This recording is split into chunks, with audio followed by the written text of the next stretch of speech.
I've just opened up the next exercise or the next example. So download Prelude 2 and we're back to the Bach Prelude again. This time it's doing exactly the same thing as we were doing the last time we looked at the Bach Prelude, but we're using a new object, which I'm not expecting you to know particularly well as a result of this. We'll go through it in more detail later on, I think. But it's useful to know it. And the reason I've presented it here is because it enables you to do some of the things we've done using the counter and select object.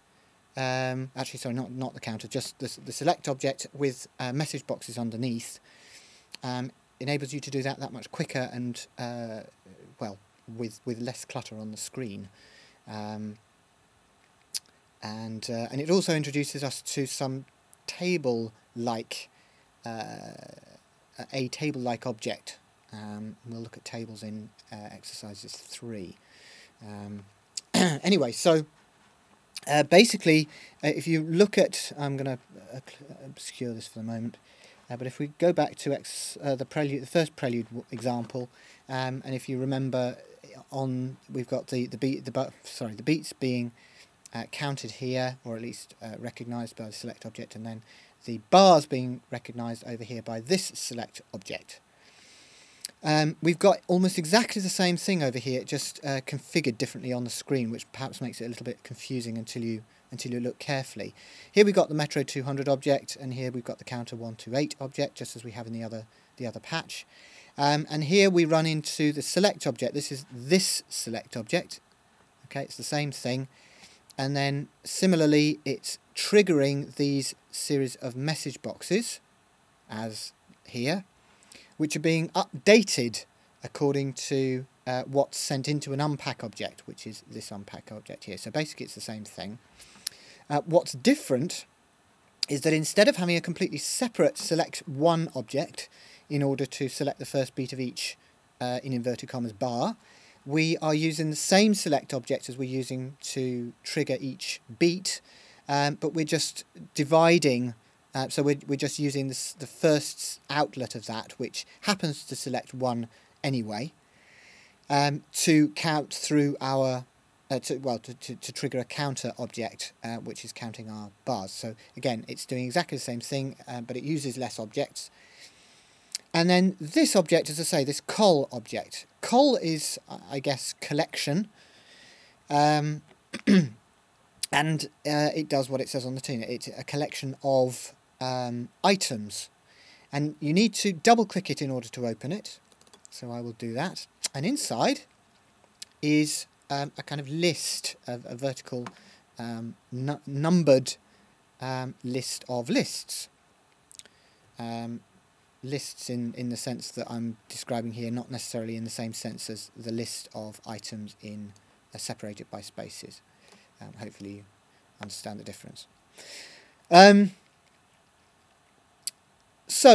you look, if you compare what's in this col with what's over here in these various message boxes, you will notice that they are the same. So here we've got 60, 64, 67, 72 and so on, and that's exactly what we've got in the first row here.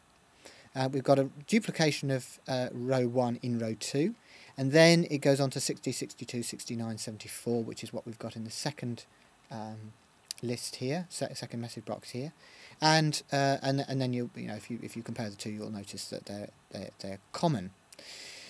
And as I say, what's happening is that col is fulfilling the functions of this object, this select object, and this object, which is the message box.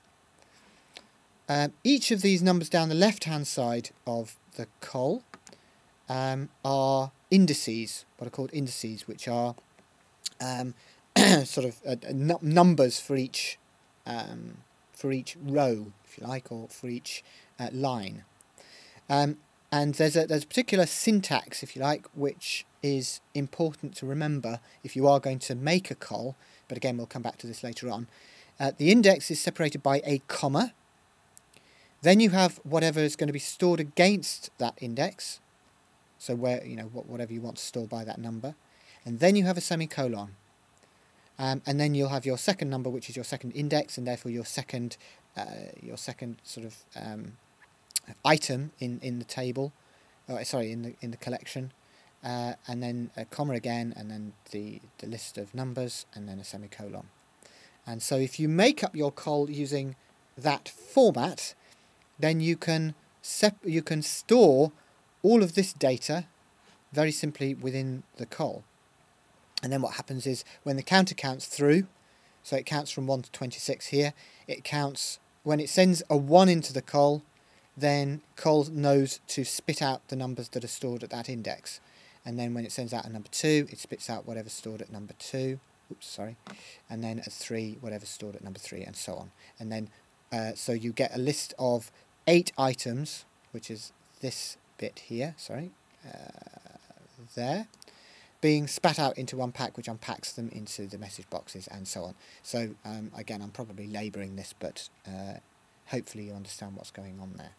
So it's the same thing. You'll find in Macs that there are lots of different ways of doing the same thing, but it's a matter of what you prefer to use, what seems most efficient for a particular task, and so on, as to which one you will choose to do that. But that is the col object, and if I play this through, you'll notice that it's doing exactly what it was doing before.